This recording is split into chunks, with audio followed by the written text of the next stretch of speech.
basketball and football are a little bit easier for people to understand and grasp and play, and it's exciting, So we have to, at the major league level, in my opinion, the major league level has to attract the minorities at an earlier age. And the way you do that, you got to shorten this game up a little bit, man. 9 innings is too long, right? You got to let these players bat flip. You got to let these players have rivalries like they used to do with the Red Machine and, the Oakland A's. And so we got to get back to that, right? Hey, it's Breaking Barriers, the diversity, equity, inclusion, and belonging podcast. We're here for real talk.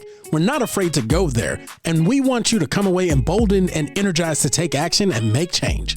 We believe our diversity, our differences, when joined together by a common set of ideals, makes us stronger. When I set out to help someone, it is my intention to do just that.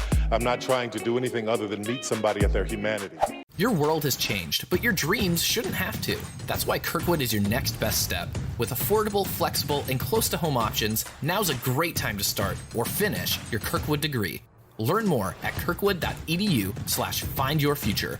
Displaced or discouraged at work? Kirkwood can help you learn a new skill or totally reinvent yourself for a brand new career. With so many flexible and affordable options, you can get back on track fast. Learn more at kirkwood.edu/findyourfuture. Yeah. Welcome world to another episode of Breaking Barriers. We're about to have some fun today. Thanks to our presenting sponsor, Kirkwood Community College. And we are so pleased with our silver sponsor, Rise to Greatness, for allowing us this opportunity to have a 3-part session with some major league players and folks involved around baseball. And we are just loving the conversations we're having around diversity, equity, inclusion. I'm your co-host, Anthony Arrington. Nick Ford. Joy Briscoe. Whoop, whoop, whoop. Happy Friday. And who do we have here with us today as our lovely guest? Tell us a little bit about yourself. What's up, everybody? So thank you guys so much for coming to the Windy City and doing the great things that you guys are doing in Iowa. I'm Coach E, founder and CEO of Black Baseball Media, hailing out of Chicago, Illinois. We are a company that focuses on providing opportunities for minorities in the game of baseball. We help them on and off the field, and we primarily focus on the parents, the players, and the program. So tell us how you got into that and why you do that. Why do you do this work? I started playing baseball at a very young age of 4. Was reluctant enough to receive a baseball scholarship to the University of Arkansas Pine Bluff. I was down there from 05 to 09. Shout out to UAPB. It's their homecoming week. I remember you guys, But came home, started teaching and coaching baseball, and saw that there was a need. We saw that the need was Black kids were playing the game of baseball, but there was no visibility behind it, right? Mm-hmm. I got to quote my good friend Greg Goodwin. You guys might have met him here and everything. He's in Atlanta. We call him the Godfather in Atlanta. But the thing is, we are playing this game of baseball, and there are, the 4 families who are highlighting it, but we're not visible, right? So the 2 things that we saw there was a need in our community is the visibility, the marketing, and then the third thing is actually, of course, the funding. So that's we create unique ways to get all 3 barriers broken. So you've got baseball media. You got this, obviously it sounds like a successful business. Absolutely. In a sport that people that look like you ain't playing. So how did you build it, and how has it been successsul for you, and why is it? So we got to start from the roots. I am a baseball coach, still am coaching and everything. Nice. So it started with, we had the most athletic kids on the field. We just didn't have the skill. Baseball is a very skill-concentrated sport, right? Your back path, the way you feel the ground ball, your arm action is all going to determine your success and how far you go in this game of baseball. So we started out really training these kids for a little bit of nothing, because their parents can't afford $100 an hour. So we want to make sure that they got those fundamental skills, and then so now they get at a younger age and they can perform at a high level. And then the second part to that is when we actually saw that our kids were getting better in front of people, we want to make sure that we're pushing them in the right way so they can carry themselves in the proper manner on and off the field. Baseball is a gentleman's sport. Everybody know that you wear a belt, your hat got to be straight, you got to walk a certain way, talk a certain way, like golf, shirt tucked in, So, and we knew we had to play the game the right way, whatever that might be. And, we want to make sure that every person that we touched understood and knew the business side of baseball also. Prime example, we had to coach kids through this when they was in the minor leagues, right? You got a 9th round pick who got maybe signed for $125,000, right? He's hitting 340 in the minor leagues. And then you got a 1st round guy, he ain't touching the ball, but he's their $1.5 million. They hit a curveball. They can hit a curveball, right? But he signed for $1.5 million. The organization is going to play that guy because their money is backed by him. And you can't be a bad clubhouse guy. You got to understand the business to keep your head about you instead of you getting mentally checked out, cursing coaches out. So all those things within the business world and the marketing world, the media world, and actually training is where we want to captivate and put it all together to educate the parents, the players, and the programs. The grassroots programs, guess what?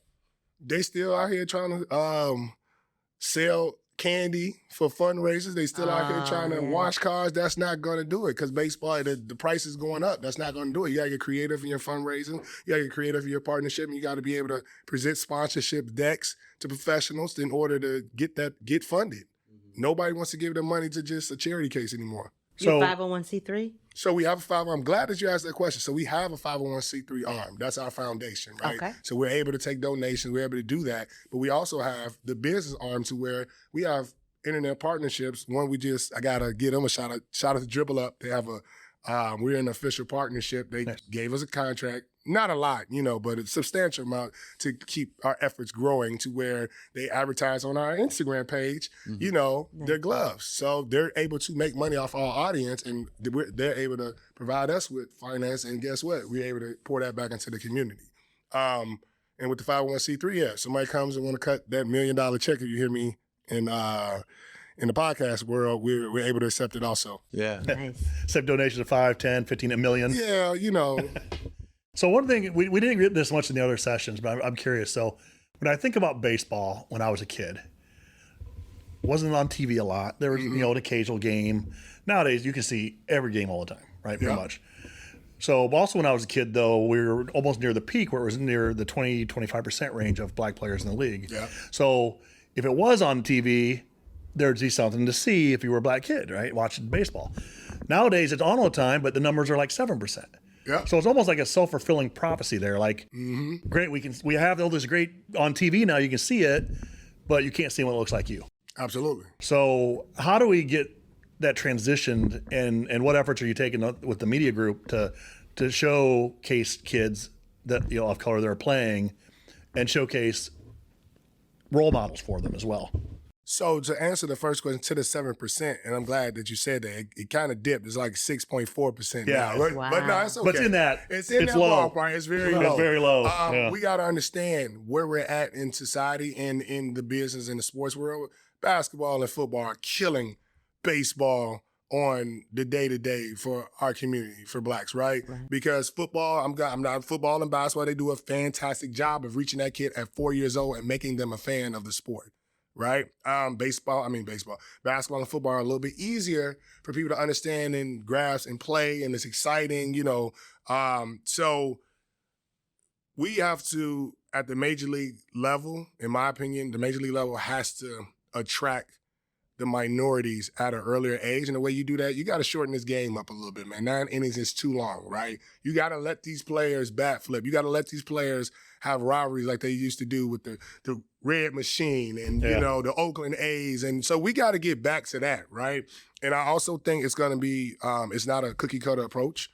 And then also at the major league level, you got to, I'm going to be fully transparent with this, you got to understand what they're doing with our brothers over there in Dominican and Cuba. They signing them at 16 for, a little bit or nothing.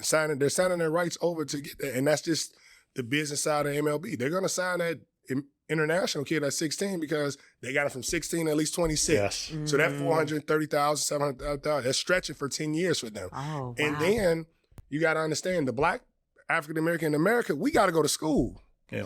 We get taught what? We got to go to school. Yes. In our international brothers, guess what? They go to the academies. Yeah. They go to their academics for 2 to 3 hours, and then they go play baseball. If you take a black kid at 4 years old and a Dominican at 4 years old, give them the same, put that black kid in that academy, right? And we do it, we compare them, and you're going to see more blacks come. Because if you look at it, if you talk about the rate, you said 25% back then, right? What was the percentage of Latino. It was low. That was the push then. Here we go. That was their new push. Now you got to really look at it. It was a business play and a business move for MLB, and there's nothing that we can do to stop it. They setting up academies. They're putting their money in the international because they don't have to they could get around the American school system, and that's the fundamental thing that, hey, if we want more black baseball players, we got to be able to match. And I'm just doing this because it's an easy comparison. Because they're descendants of Africa. Everyone should understand and know that about Dominican and Cuba. They're descendants of Africa. You have an African-American baseball academy that focuses the same type of training you put in Florida, you'll see an influx going, right? And then to your point of the efforts that we're making for visibility, I have a disruptive mindset, right? That's our mindset. So if we ain't getting seen at the major level, well, we gonna show college, high school stuff that we can control. The youth level. So we want to this screen right here that's going on and the TikToks and Instagram, we want to push that across where the kids are at right now. So that's where our kind of sales strategy or big play strategy is. We know our kids, we know our babies on them phones. So we gonna get on that social media and we gonna shove it down your throats and let the world know that black kids are playing the game of baseball. So that's our plan of attack. So did that answer your question? Yes. Given that the number of black kids has shrank so much over the years and the work you're trying to do to build it back up, one of the things that we've heard from the other players we've talked to is how do we leverage folks with power, right? So how do we leverage the Jerry Fords of the world? How do you leverage the white, rich, wealthy male person who has privilege and money? What are you doing to do that? And then I have a follow-up question for that. So, well, we got to give a shout out to Jerry Ford. Man, I remember I first met her. He's doing it, Jerry right? Ford is here. He's doing it. He's putting this money, even when the perfect game deal was still, Jen was on the phone with me like, how many kids you got? We're going to scholarship them out. So they doing what we got to clone him and do that 15 times across the board. But what we're doing to leverage that non-Jerry Ford that might not understand the importance of minorities playing the game of baseball, every organization and company has a DEI section. No matter where, if you're in America, you got DEI, right? And it's two angles. We know some of those owners just want to check a box, right? We want to find the owners that want to check the box, right? And love baseball. So we gonna get you on that. And then the ones who really are invested, we're going to make your company, whatever you're selling, whatever you're promoting, whatever your organization is, we're going to put your company in front of thousands of African Americans, which can then in return become your customers, your clients, whatever. And the prime example, we do our high school classic, and we'll get into that a little bit. Last year we had 3,000 people. Country Financial came in because they said, look, you got a crowd, you got 3,000 people, we got to talk. So now we got to talk money for this sponsorship. And what's the value of your brand being in front of 3,000 direct almost potential customers? No cold call, no email. Right. You got these people directly looking at your brand. For more than just a little bit. For more than just a little bit. So now and that's why I go back to why we have programs, a part of our pillars in our mission, because we got to educate us on the programs, the business side, right? All the programs I'm pretty sure came in here, talked about this, talked about that, that's fine. But it still is no shot to them. It's still a lot of programs who don't understand the real business that goes on behind the scenes. Right? We look at it, I looked at some of the contracts, like, I ain't gonna say no name, we had a guy that signed for 6 years, $26 million, and he won the batting championship. And the guy that's sitting on the bench who's still hurt is making $78 million of another skin tone. So we gotta get across on the business aspect we're not focusing on that in baseball and the power that we have on the business aspect. Nobody in baseball is gonna take you serious unless your business acumen is together. You being a great player, they're going to use you. Everybody know the music industry out here. Y'all heard it time and time again. It's the same play. We own your rights. We own this. We own that. You're going to get a contract and a talent fee, and we're going to get you out of there, right? No, we want to empower these people. Like, no, I got a stake in the company. No, I got a stake in this. And that's why I'm so happy with the NIL deals. This is a black kid, Trey Morgan in LSU. He got like $900,000 in NIL deal. So now he can go. He has negotiating bargaining power when he gets drafted. Yeah. I don't want to take no $1.5 million. I could go back to school, get another $900,000, then and stay in college for a year. For a year. And then my alumni association is going to guarantee me a $250,000 job, ghost job that I could get. And then, so now the structure becomes we got to get in those rooms where we're going to, that's why I said to the amateur space, We got to get in those rooms where it's like we getting NIL deals, sponsorship, we getting affiliate marketing deals, all those things within the black baseball world. Let me ask y'all a question. Who was the last baseball player y'all remember with a shoe deal? The shoe deal? A shoe deal. Griffey? Was it Ken Okay. Griffey? Who else?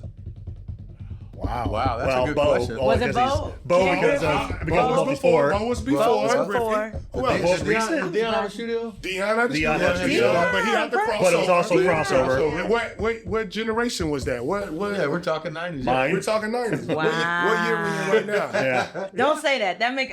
No, we But can it's be true. Sosa or anything But like it's that? true. I mean, It's true. That's so true. Tim Anderson won the batting championship in 2019. Did it? Or 2021, I'm sorry, COVID messed with brain up. Yep. He won the batting championship. He was maybe on one billboard in Chicago. Wow. Why do you think that is? Yeah, definitely. Goes back to look at LeBron's team. They're not going. Everything we do as accelerate, you're gonna put this in front of people. Look at what's the soccer player? Messi? Messi. Yeah. Messi has an army and a team behind him. Yeah. Yeah. And I'm not saying Tim Anderson don't have a team, and I love TA, but when you come into this, like you have to have a team that you're having strategic meetings. When we do something great, the world don't know. I mean, just like I said, and this is what's powerful about black baseball. I mean, we take different sections of what other people are doing and bring it to baseball. Look at Deion Sanders. When he went to Jackson State, he turned that phone on and said, I know I can't recruit with Texas, Alabama. I ain't got the money, but we got this phone and we got the people. Yep. NIL deals came.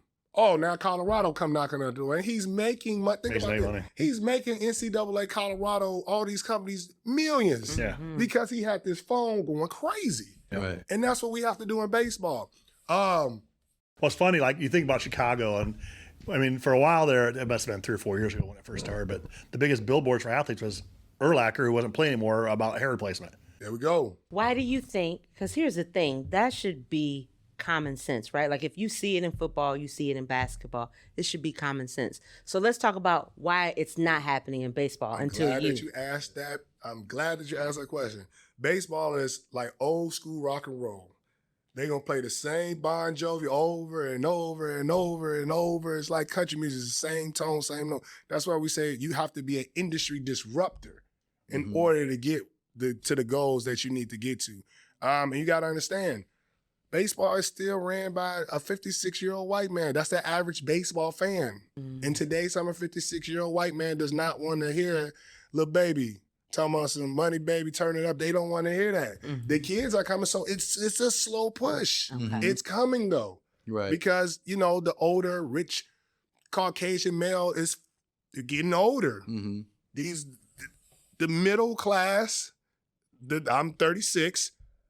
They're coming, and they're finally getting their hands on some money. And they understand and know these people on this phone. These people, the hip, like they gotta try to make baseball cool again. Yeah. Right. Yeah. Do you think Major League cares about? Do you think Major League's taking the right steps right now? I do. I honestly do. They have the MLB Breakthrough Series. The MLB develops. Hank Aaron Invitational. They have. They're doing a lot of great things to try to implement. I cannot knock MLB baseball at the top. They're trying. Their effort is there. The effort is there because I got to pick. All right. They're trying because they're trying within their own boardroom. What they're missing is they're not coming to the grassroots levels and identifying what's going on because, and I'm going to get to my point, they want to be able, they're so power construct and power hungry and power, they want to say that they did it instead of collaborating. If you look at any other good business model that effectively creates change, it comes with a collaboration. The iPhone has Samsung producing their screen. People don't know that.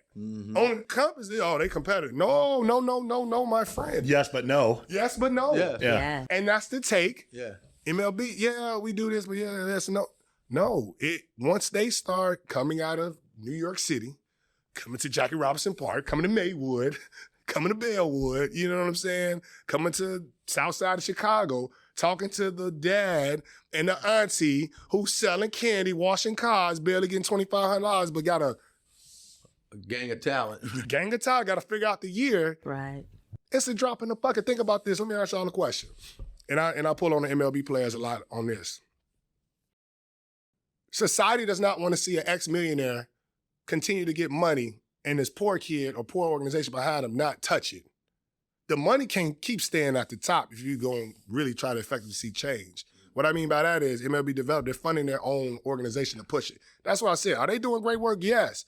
But imagine that same budget that you do, let's say a budget for them weekends is north of $285, right? I'll give it $340, $350 range. If you give $350,000 to 15 programs in Chicago and say we're gonna do year-long program, we want you to have full-time nutrition, full-time data analyst, full-time PR person, full-time this. You can affect the whole city. The huge transformation. But as long as the money stays circulating, and I hope somebody from MLB hears it, as long as the money keeps circulating on top, you're gonna keep getting 7%. Mm-hmm. Yep. Good point. Good point. I don't know what to say behind that. That's all right. Come on. No.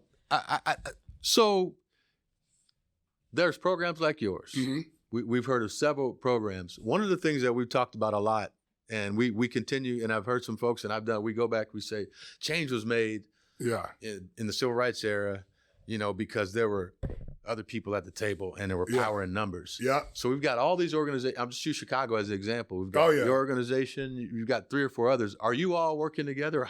How are you all trying to impact change collectively? I'm going to be very transparent. And this is because you guys have an organic podcast. Black folks, we're so territorial with our stuff, man. We suck at that, right? We suck at collaborating, right? Mm-hmm. I think now, with Rise to Greatness coming, and Marcus Nettles and I, and Coach Radcliffe and I, all of us were already moving. But the power and the resources that they bring, and it opened the eyes of Chicago, like, whoa. Now, publicly, Marcus Nettles and Radcliffe and Black Baseball, me and all this, and, so it took people with the resources, because I can't call Brian Jordan and say, hey, come work at camp. Right. And we opened the doors. A lot of people are hesitant because, they're like, well, these Caucasians coming from here and there. And they got the stamp of approval like, no, these are people. They coming in here to help. Now what? Now it's like, oh, man, they moving up for us. And I think we got about another year or 2 years where we really unite. I'm going to be very transparent. I'm pick on little league and park leagues. They're really just, that's what we're missing at, because you got one park on the south side, they got 40 kids in their program. You got one park down the street, got 15, but they not merging, right? They're not combining efforts. So they're both struggling. Struggling, but we want to hold on to our misery on our own corner. Right. Mm-hmm. So I think when, the big forces that align within the city and people see it at the lower level, they say, okay, well, we got to get ourselves together too. It's hitting agendas in the sports industry too, right? Youth sports is $1 trillion industry. Mm-hmm. You can run a bag up on the youth side and not have a program. I know a guy, he getting close to $700,000 in grants. He got 8 kids in his program. Mm-hmm. But when you write it, no, it's funny. No, it's serious. I ain't gonna call no names. Don't, but look, that's horrible though. Because he know the friend. Bad to get our producer he know what I'm talking over about. there. He know the friend of the governor. Yeah. So they smoke cigars and say, hey, we gotta throw that money away. You know what I'm saying? Yeah. Not our governor, but a governor in another state. I know these people. Yeah. And they hog the money. Hey man, that's mine. I don't care about none of that. And you got other programs who are really doing the work and they struggling. Yeah. And that's you got to get around that. So you're talking about power, leverage, and allyship. Exactly. Yeah. Jerry Ford being one of those allies. Yeah. And the need to multiply the Jerrys of the world. And yeah. So, if I heard you right, it wasn't until Rise to Greatness. Well, I don't mean that in a bad way, but Rise to Greatness has leverage. Rise to Greatness has leverage the 5 of y'all here, right? Absolutely. You got to understand when like Black Baseball, we at the streets, we at the city and everything. Like, oh man, we come to the Black Baseball media camp, we come to the Classic, because we were doing the work for years, 6, 7, 8 years. We just called ourselves Black Baseball Media in 2019 to get organized. Right. But when Rise Greatness called, and I've been knowing Jennifer for years because my kids was going to Perfect Game stuff for free when she was with Perfect Game. So she like, look, we trying to make this big play. I said, come on. And then I sat and heard and everything. Oh, we coming, we locking in. And yes, it takes that. It takes a wake-up call to the 2 professional baseball teams, our big time millionaires and stuff say, hey, no, we got some people with some money and some resources that's gonna come help. People like to be connected to what's popping. People like to be connected. Say that again. People for the people like in the to back. be connected for what's popping. If you seem popping and they seem like they're investing in you, all of a sudden other people want to invest in you. And we not going, and the thing is, we understand, it ain't about me sitting in this chair. It's about them 2,000 kids I got to serve every day. I don't care. As long as that money is getting the research, them kids walked out here today with, they got 4 plates of pizza, gloves, bats, autographs. Come on, maybe a few more plates, a few of them. A few more plates, right? Yeah. And they went back to their school because, I work in CPL. They went back to their schools and their eyes when they saw the team, man, y'all messed up. We went here, we did this. Yes. And now this camp have maybe 350 kids. I guarantee 100 of them going to start saying, I want to play baseball. Mm-hmm. Yeah. That's where it starts. Yep. That's where it starts right there. Yep. We got 100 that's going to say, I want to play baseball. Yeah.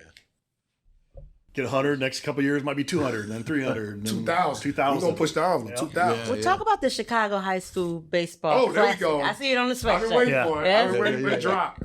No, so the Chicago High School Baseball Class, we call this the Super Bowl high school baseball. This is our 3rd year doing the event. We target public schools, right? Reason why we target public schools, Illinois is dominated by Catholic schools. And, they get all the resources, and I love Catholic schools. We got our black babies are going to Catholic schools. I ain't got nothing against it, but our public schools needed something to highlight them, Right. So last year, we had Kenwood versus Thornwood, game 1. That was Battle of the Woods. And then game 2 was Morgan Park versus Simeon. So this is like a big family reunion for Chicago. Yeah. Like we had 3,008 people in person, another 1,020 watching online. Wow. And we powered that with, we came up with a great strategy. We had the kids making little rivalry videos in a fun sportsmanship way. In a fun way. In a fun way. Like, hey, we going to win the title. We going to do it. It got really... Because you can actually model how you can do fun sportsmanship. Because then you see it's not wrong to have sportsmanship, but it's how you do it. So, and when I say, like, our first year we had 500 people there. We're like, oh, man, we rocked it.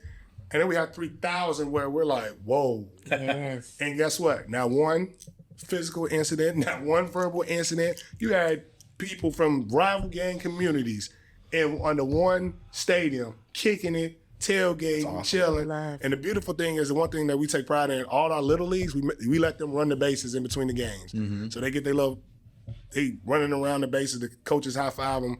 And last year, I think we had 5 professional scouts there. A kid, Kavari Thunderbird, he pitched for Kenwood. He pitched the game. I got a call in the morning from a cross-checker from a major league team and said, I need to see his data report. And one of the cool things is, thanks to Marcus Nettles' project, they have Baseball Cloud and Yak Attack. They produce the kid's spin rate, velocity. All the key stats. All the key stats, right? And they're housed in the cloud. So he called and said, is this Earnest? And I'm like, yeah. We heard Kavari hit 92 yesterday. I'm like, yeah, I'm looking at it right now. Well, can we have the report? Absolutely you can. So that kid, nowadays, the MLB players and MLB teams and colleges, they're not recruiting unless they have data on you. So if we're able to help that kid get eyes on them, we're good. Yeah. This year, we got that. Last year, the game was on a Tuesday. They don't want to give us a weekend. They didn't want to give it up.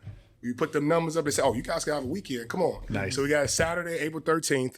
We got 3 games scheduled this year. The 11 a.m. game is going to be Lane Tech versus Homewood Flossmoor. Game 2 is going to be Kenwood versus Ogden International. And our marquee game is going to be Battle of Vincent Simeon versus Morgan Park. And, this year we're going to have a tailgate. We're working on some marching bands. We got some performances. Awesome. What else? Oh, we're going to have Pocket Radar come out. The kids going to do a throwing competition. It's going to be the works. Last year we had cheerleaders. It was a carnival, man. It's the Super Bowl of high school baseball. Yeah, Love it. Awesome. Love it. I love your energy, man. So I got to ask you though. This is hard work. Oh, absolutely. What keeps you up at night? What keeps you from saying, you know what, I don't need to do this? What keeps you up at night? So the driving passion is I'm looking at resources and access to stuff our kids are getting. So we're knocking at the door because all this stuff went around when I was playing. We were just natural athletes, go outside, play, and could figure it out, right? Our kids don't go outside no more. So we got to put that much more emphasis to make sure that the resources are hitting them directly to them. Mm-hmm. I feel as though if it's not me, then who? Seriously, if it's not me, then who? I feel like, because when I look at TV, like no shot to the major league players currently and all that. They worried about themselves, and that's fine. Everybody to each his own, but if not me, then who? And the thing is, if I keep going hard, somebody gonna see that and then come join forces, and then we're gonna build this army to really push the needle, right? And I take pride. I'm Chicago born and raised. You know, we gotta clean up our image in the city. We got some crazy stuff going on, and if I can't solve cancer, and I can't solve the violence going on in Chicago, I can prevent some of those things through the game of baseball, and that's my calling card through God for the betterment of society through the game of baseball. Now you got a bunch of people doing mentorship. You got a bunch of stuff going on. That's cool. I do mentorship through baseball. You know, it's funny. We have a friend, Al, who sometimes he'll be like, man, I don't know if what I'm doing is worth it. I'm like, have you saved one person? Absolutely. Boom, worth it. Absolutely. Right? In your case, you're saving hundreds, thousands.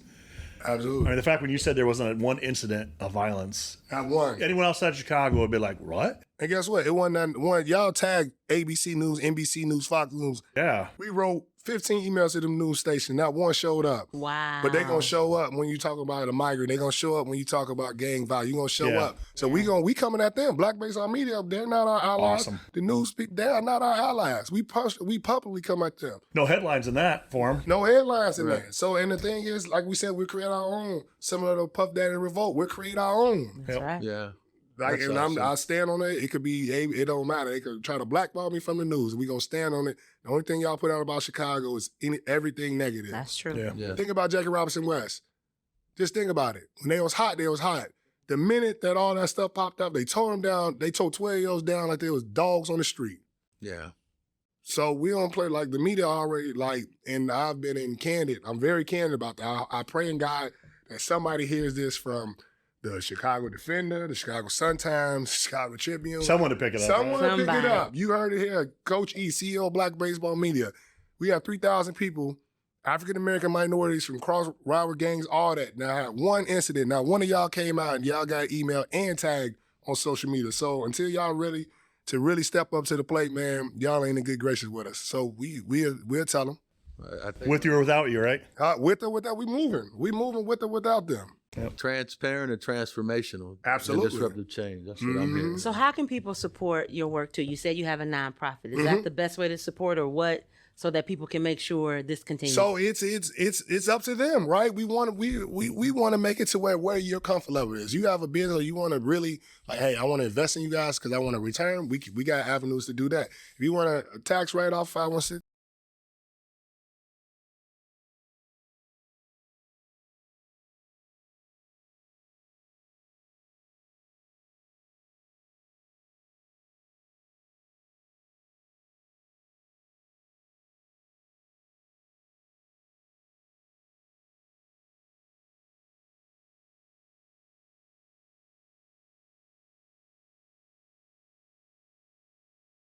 And open and honest what you want to do.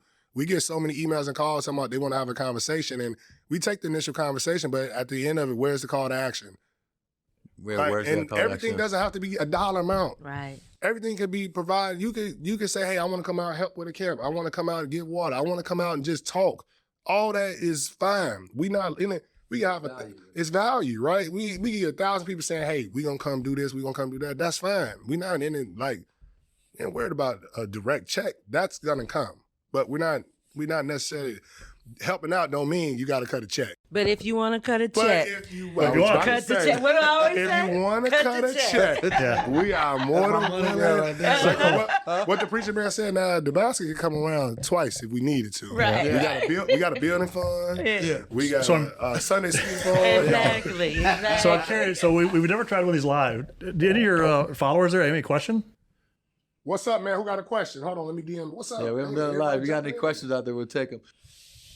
Let me see it. Are they jumping in? No, so really appreciate, your approach and what I hear in you and what seems to be successful is you're unapologetic Absolutely. about your mission. Absolutely. Sometimes that turns people off. How does being unapologetic in your space help you, particularly as a Black man in this Well, I community? think authenticity, though, Authenticity. will also connect people to that. I wanted them to say it. Oh, you Yeah. okay? All right, that's okay. I was going to try. Okay, never mind. I was coming right Never to it. mind. Because think about it. I was trying to give him a softball question. Okay.